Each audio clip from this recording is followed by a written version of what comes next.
The Prime Minister is in Toronto pledging to crack down on crime and reforms to our justice system. Our Glenn McGregor is following this for us from Ottawa. Glenn, calls, as we know, they've been growing for the Liberals to take action on crime and reoffenders. What are you hearing?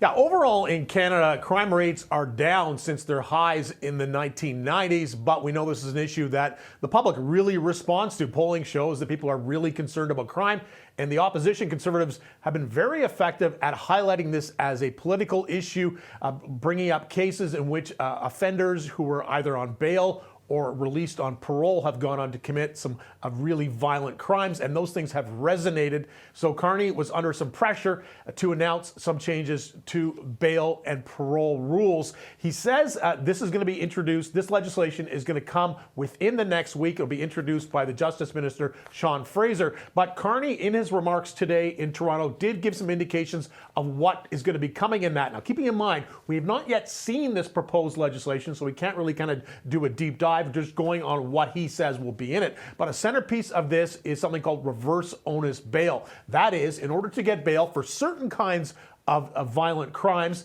the burden would be on the defendant, that is the person who is accused of the crime, of showing why they should be released on bail. Right now, it's kind of a mixed system. Effectively, right now, the Crown has to make a case that an accused person should not be released on bail because they are a danger of reoffending or offending in another way. And the courts then also have to kind of decide, based on the evidence presented by both the Crown and the defense, of whether or not bail is appropriate in this case, although there is a presumption that they will always skew towards the side of releasing that person because it is expensive to keep somebody of course, in the jail, and it is also a violation, or the suspension of their liberties in this case. So what Carney is proposing now is this legislation will have this reverse onus for certain kinds of violent crimes, including auto theft, break and enter. Those are crimes we've seen really kind of climbing, although crime overall has been down.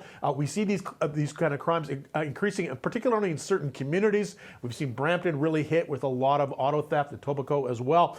Also listed there, human trafficking and smuggling, assault and sexual assault, and extortion involving violence or violent threats. Again, those are a lot of extortion increasing, particularly targeting the South Asian community.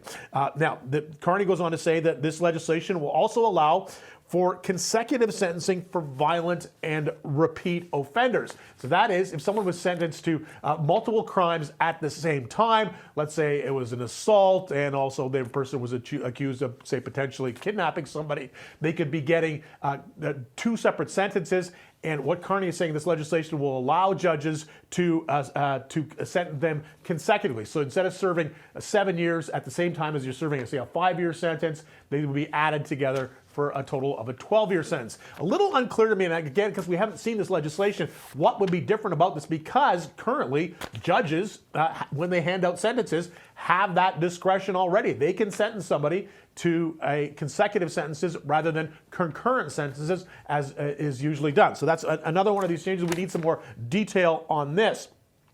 Carney also saying they would have, he will impose harsher sentencing for organized retail theft. This seems to be largely reactive to some of those videos we've seen on social media where people go into, say, a Shoppers Drug Mart or a Walmart or an LCBO and start filling their bags with product and just walking out, and the store clerks and the security there don't seem to do anything. The reason for that, of course, is they don't want to incur the liability of a potentially violent encounter with somebody who is effectively shoplifting, but they've caused a lot of public outrage. People are really concerned about this, and we heard the story from Ontario's Premier Doug Ford about how he was going to challenge somebody, I believe it was a Home Depot, who was shoplifting. So Carney promising, and again, we don't have any more details on what kind of changes to the sentencing would be involved in this. This would require amendments to the criminal code to increase, for those kinds of offenses, increase the potential range of penalties. We'll see exactly what that would be. And then also Carney proposing an end to conditional sentencing in cases of sexual assault upon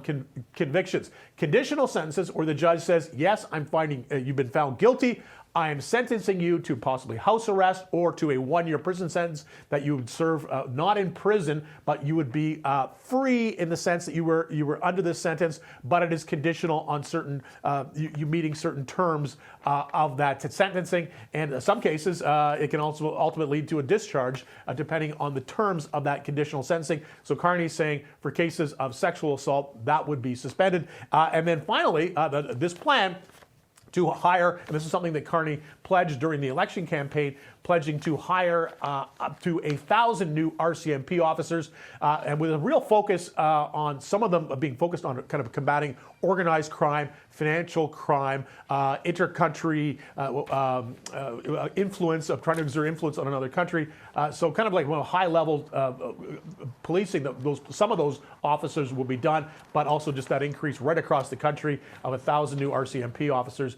Carney hoping this is going to help bring down crime as well. We'll get the full details of these things in the next few days, possibly, or into next week, when the Justice Minister actually tables this bill in Parliament, because as I say, we've got kind of an outline from Carney in this. We don't really have the exact specifics of how this bill is going to change the bail and sentencing regimes in Canada. One other thing to note, Mel and Faiza, before I sign off here, is that Carney was asked about the decision by Stellantis to move manufacturing of the Jeep Compass SUV from Brampton to Illinois in the United States. It's obviously going to cost jobs. Carney said today that before this decision was announced by the company, that he had spoken to their CEO and was assured that Stellantis is planning to move a different vehicle production back into Brampton that would preserve jobs. But Carney making it very clear that he believes that Stellantis has a legal obligation to keep those jobs in Brampton based on an agreement signed by the federal government and the Ontario government to provide funding to Stellantis and a Korean partner so that they could build this EV battery plant in Windsor, Ontario, the Next Star project. So making it very clear that Melanie Joly, the industry minister who yesterday released that letter threatening legal action against Stellantis over this,